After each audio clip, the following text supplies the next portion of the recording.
Hello and welcome to my YouTube channel. It is finally summertime and this is my favorite season. I was going to make a video about my favorite sunscreens for the summer, but I thought that I would make a video about the sunscreens I will never buy first. Listening to my reasons to not buy this or that sunscreens, I hope will help you to save some money by thinking twice about the reason you should purchase this or that sunscreen. I have several reasons to not buy those sunscreens. For instance, there are some sunscreens I won't buy simply because they do not fit my skin needs. But also there are sunscreens I won't buy because I do not trust the brand, since the company just look like a scam. Yes, I said it. So if you want to know all about it, keep on watching. The first sunscreen I won't buy is the Tatcha Silk Sunscreen SPF 50. Tatcha is an American brand and they released a full mineral sunscreen last year who went viral among people who love skincare. It went viral because it was sold as the perfect 100% mineral sunscreen. If you know anything about sunscreen, you know that mineral sunscreen are very complicated. Most of the time they are not perfect at all because they are only allowed to use two types of sunscreens filter, which are zinc oxide or titanium dioxide. So one or the other or both together can only be used in a mineral sunscreen. And those ingredients are not easy to formulate. So most of the time, mineral sunscreens tend to leave a strong white cast. They have a thick texture. They can be very thick. They do not work well under makeup. You might wonder why would people care about mineral sunscreen if they are so complicated. And the reason is that they tend to be more friendly for sensitive skin and sensitive eyes. Also, those sunscreen ingredients have been used for many years. So some people prefer to trust those ingredients compared to more recent and modern ingredients. So this one claimed to be perfect. It claimed to be invisible, to be perfect under makeup, to have a nice texture while being 100% mineral based. So I was intrigued and interested, especially because I had bought a sunscreen from this brand years ago and it actually was perfect. Well, almost perfect. I'm talking about the Silken Pore Perfecting Sunscreen Broad Spectrum SPF 35. Yes, I bought it years ago, but I still have the packaging. So this sunscreen was perfect until it started to break me out. I did not realize that it had fragrance in it, which my skin doesn't like. But I remembered that beside the breaking out, it was perfect. That's why I was interested about the new sunscreen, which does not contain any fragrance and any alcohol. Thankfully for me, before I bought it, I decided to watch others people's reviews because it is not cheap. This is a very expensive brand and the sunscreen I'm talking about cost more than $60 for 50 millimeters. When I watched the reviews, I saw that it was not invisible, at least not on all skin, which means that it's not invisible. All the people that I watched which had dark skin close to mine were complaining that it was not invisible, it did leave a cast on their skin tone. Also, although the brand claimed that it was good for all skin type, people with oily to combination skin did not agree with that. They thought that it was too moisturizing, too much for their skin. And I have oily skin. And if a product is too moisturizing for your skin, then the makeup will not sit well on top of it. For all those reasons, I realized that this sunscreen was not for me, and at $60, I expect a sunscreen to be perfect. This one is not. Remember what I said about mineral sunscreens and the fact that they are very difficult to formulate? Well, keep that in mind for the next sunscreen I'm going to talk about. This time I'm talking about a British brand which is called BEA, and they have a sunscreen SPF 50 which is called Solar Defense. It is told to be a mineral sunscreen like the Tatcha I've just talked about. I've seen a few reviews last year about this sunscreen. I didn't know anything about the brand, but the reviews I saw were saying that this sunscreen was perfect. Perfect texture, zero white cast even on the darkest skin tone. It did not sting the eyes. It looked like the perfect mineral sunscreen, which I was very surprised about, because even the most known and old skincare brands are still not able to create a perfect mineral sunscreen. So I was intrigued and I decided to look at their website and look into the ingredient list of this sunscreen. And well, what can I say? This is what I call a scam business. When you look at the ingredient list of a sunscreen, well, you quickly realize it does not make sense if you know a little bit about chemistry or cosmetic chemistry. It does not make sense at all. Many things could be said about this ingredient list, but I'm gonna focus on the main obvious thing. The first thing is that they do not respect the specifications which are requested by cosmetic company, which is to use the in-key name of the ingredients. And those names are known by all cosmetic chemists. It is their language. And if you look at any of your skincare products, you will find the same type of name. For instance, in the list you can see as an ingredient vitamin C. Vitamin C is not a in-key name.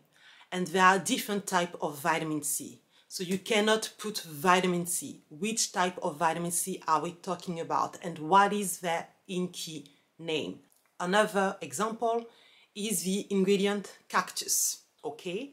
But when you list a natural ingredients, in most cases, not all the time, but very often, you have to use the Latin name of that natural ingredient. And I'm gonna put the Latin name which is supposed to be used in the in-key list. Vitamin C in this ingredient list is listed as the last ingredient. This sunscreen also claims to be great to fade hyperpigmentation, and vitamin C is a good ingredient for that. I mean, ascorbic acid, right?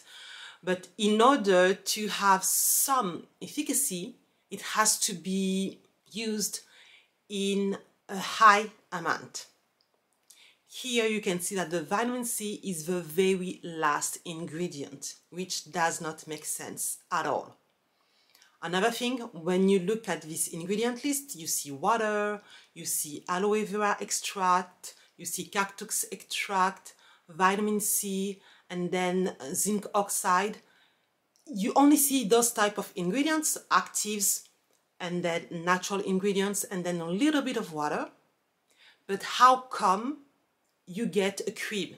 You need what is called emulsifiers or silicones in order to be able to mix those ingredients together and obtain a cream. There is none of that in this ingredient list. Now, I don't know what is the ingredient list on the bottle when you buy it. I hope it is more clear than what you see on the website, but the website is not the real full ingredient list. And that is very weird to me, to have such an ingredient list that does not make sense. I mean, even if you want to lie, at least make the ingredient list make sense. So I do not trust this brand, especially because I looked at other of their products and it was the same. Since people are becoming more and more obsessed about their skin and skincare, I've noticed many small companies doing this type of things. That is not the only one I saw. I'm not saying that every small brands do that, not at all, but you see more small brands do that compared to big brands because big brands have way more to lose by doing this type of stuff. The third sunscreen I won't buy is again from a British brand. I am sorry, British people, but yeah, today the other sunscreen I won't buy is from another British brand that is called SOS Sun Care, SOS Skincare. I will put the name. And I'm talking about their SOS Sunscreen SPF 50, which was recommended to me by a subscriber because she saw another YouTuber talked about it. And it seems to fit my criteria when I look for a sunscreen, again, which means no alcohol, no fragrance, a nice texture, good for oily skin, works well under makeup. So I looked into that brand and this sunscreen. And what surprised me is that when I saw the reviews about the sunscreen and when I looked into their website, they make it look like it is a mineral sunscreen. They keep saying that this sunscreen uses mineral filters, which are zinc oxide and titanium dioxide, as I said previously. But when you look at the ingredient list of the sunscreen, you see first chemical type sunscreens, which I have nothing against, but that's not what they advertised. The other thing is that in the description, the brand says that this sunscreen has a strong protection against UVB and UVA. SPF only explain the UVB protection, which here is supposed to be SPF 50, which is the strongest protection. UVA protection in Europe is shown by showing the number of stars or by saying it is broad spectrum protection to say that it protects against UVB and UVA, or you will have UVA in a cycle. So that's the usage that is used by cosmetic brands. It is not mandatory, I looked into it, but that's common sense to show your customer that there is an UVA protection, and you see that from all European brands. This product doesn't say any of that. There is nothing on the packaging to prove or to explain that there is UVA protection. And when you look at the ingredient list in detail, I looked into all the sunscreens ingredients, and they mainly protect against UVB. So I don't know about that. For me, it's not clear enough. And for this reason, I will not buy this sunscreen, and I cannot recommend to people I know because it just looks weird. UVA tend to cause most of the hyperpigmentation, and that is the main reason I buy sunscreens. It is to prevent or minimize hyperpigmentation. So I will not buy this sunscreen and I will not recommend it to anyone. To show you that there are good British brands, I would recommend you a sunscreen from the brand Altruist or the brand Dr. Sam's, which both have ingredient lists that make sense, and they both tell you on the packaging that they offer an UVA protection. I'm gonna be quick with the fourth sunscreen I will not buy. It is the Ultraviolet Lean Sunscreen by the brand Ultraviolet, and it is an Australian brand. Australia does not play when it comes to sunscreen protection. Their legislation is the most strict in the world, And if you sell a sunscreen and you want to enter the Australian market, you have to make sure that your sunscreen offers a protection, otherwise you will get a huge fee by Australia. So many brands don't even try to enter this market because it is expensive to go there and test your sunscreen under Australian requirements. And then if you fail or if you did not follow the legislation exactly as you should, you will get a huge fee. So sunscreens which are sold in Australia, usually you can trust their protection. This one claims to have a broad protection against UVA and UVB. It is a full mineral sunscreen again. And on their website, it claims that it is good under makeup and it does not leave a white cast.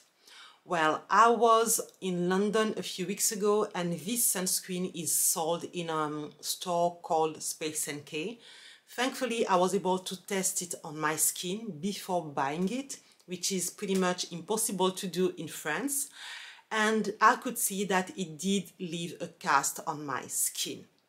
It was not a huge cast, but still it was too noticeable for me to buy this sunscreen. So this sunscreen is not made for me. I'll pass. The fifth sunscreen I won't buy is from the brand Beauty of Joseon, which is a Korean brand which is very trendy at the moment. I saw this sunscreen being talked about a lot those past few months. I watched many reviews and I did not understand the buzz around this sunscreen because although people seem happy with it, it seemed like it was performing as well as other Korean sunscreen, which tend to be pretty good. I didn't see anything that was making it stand out compared to other Korean sunscreen. Actually, I saw the opposite because when it comes to sunscreen, I always make sure to watch reviews from black people with darker skin tone when possible to make sure that the sunscreen does not have a white cast. And I've seen reviews of women with a similar skin tone than mine, and they were explaining that it did leave a white cast. It was not super visible, but it was still there. There are many Korean sunscreen which are great and do not leave a white cast at all on any dark skin tone. So I'm gonna pass on this one, although it is super popular. The other thing is that from the reviews I saw, it seems too moisturizing for my oily skin type. The sixth sunscreen I won't buy is again from the brand Beauty of Joseon, and I am talking about their stick sunscreen, which has been very popular and trending those past months. It has been trending because it is supposed to be mattifying, which is very difficult to find in any sunscreen, whether it is a mineral or a chemical type sunscreen.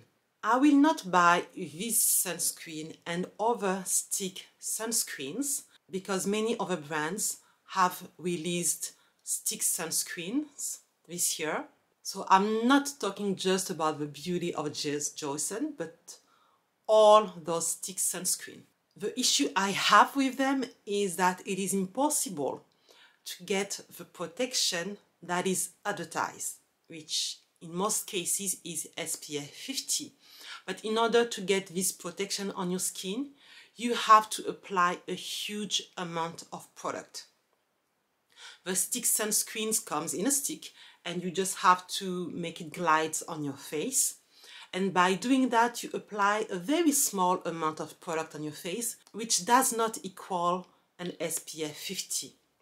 There is another YouTuber, which is a chemist, which did an experiment to see how much of layers you should apply in order to get the SPF 50 protection, and the amount of layer was above 20 layers on your skin. Who is going to do that? Nobody.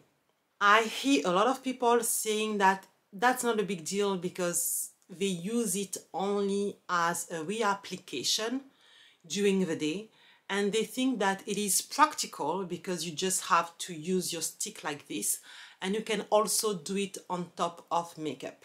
First, on top of makeup, I don't really know how it works. If you wear makeup like I am wearing today, when you apply your stick sunscreen, I'm sure that you are mindful that it's not going to destroy your makeup.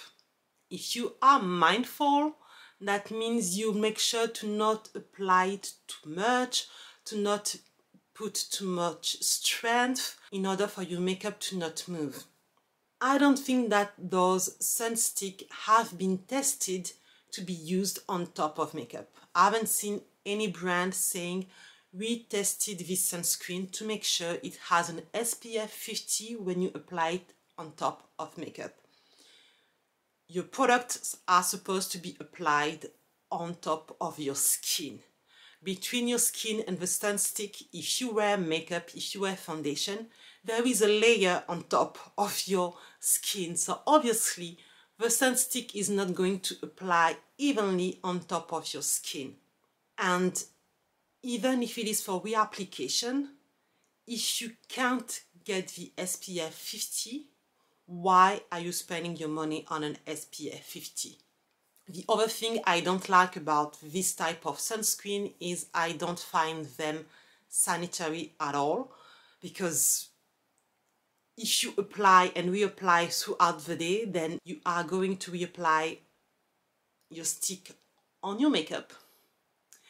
It's not clean, and even if you don't reapply it on top of makeup, the stick itself is coming into your skin if you have sweat or dirt or pollution, and the stick is not clean. So I don't know, I don't like that.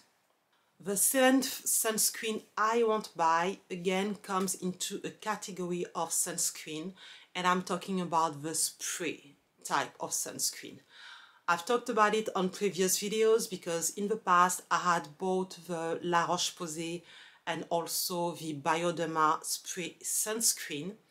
I show it on the video about the worst skincare products I've ever bought. And I showed you that when you apply the sunscreen with the spray, it does not apply evenly. And I was able to show that because on my skin, those sprays are not invisible. They are quite visible and gives a bluish tone. So you could see on my skin where the skin was blue, kind of blue, and where the skin was not being touched. So it did not apply evenly. And again, you have to apply a lot of spray in order to get the protection. You can't avoid your eye area when you apply a spray on your face if you want to try to get an even application. And those sprays tend to sting my eyes a lot. So for those reasons, I am not interested into the stick sunscreen or the spray sunscreen. If I wear makeup, I just make sure to have a perfect application of sunscreen first, then I apply my makeup, and then I don't stress about it throughout the day. I don't advise this on people, but that's what I do, and that is what I prefer. I am done with a sunscreen I will never spend my money on. I hope it was helpful. Let me know if there is any popular sunscreen you've seen but you will not spend your money on, and let me know why you do not want to spend your money on those sunscreens. I will see you on the next video. Thank you for watching, and I will see you next time. Bye bye.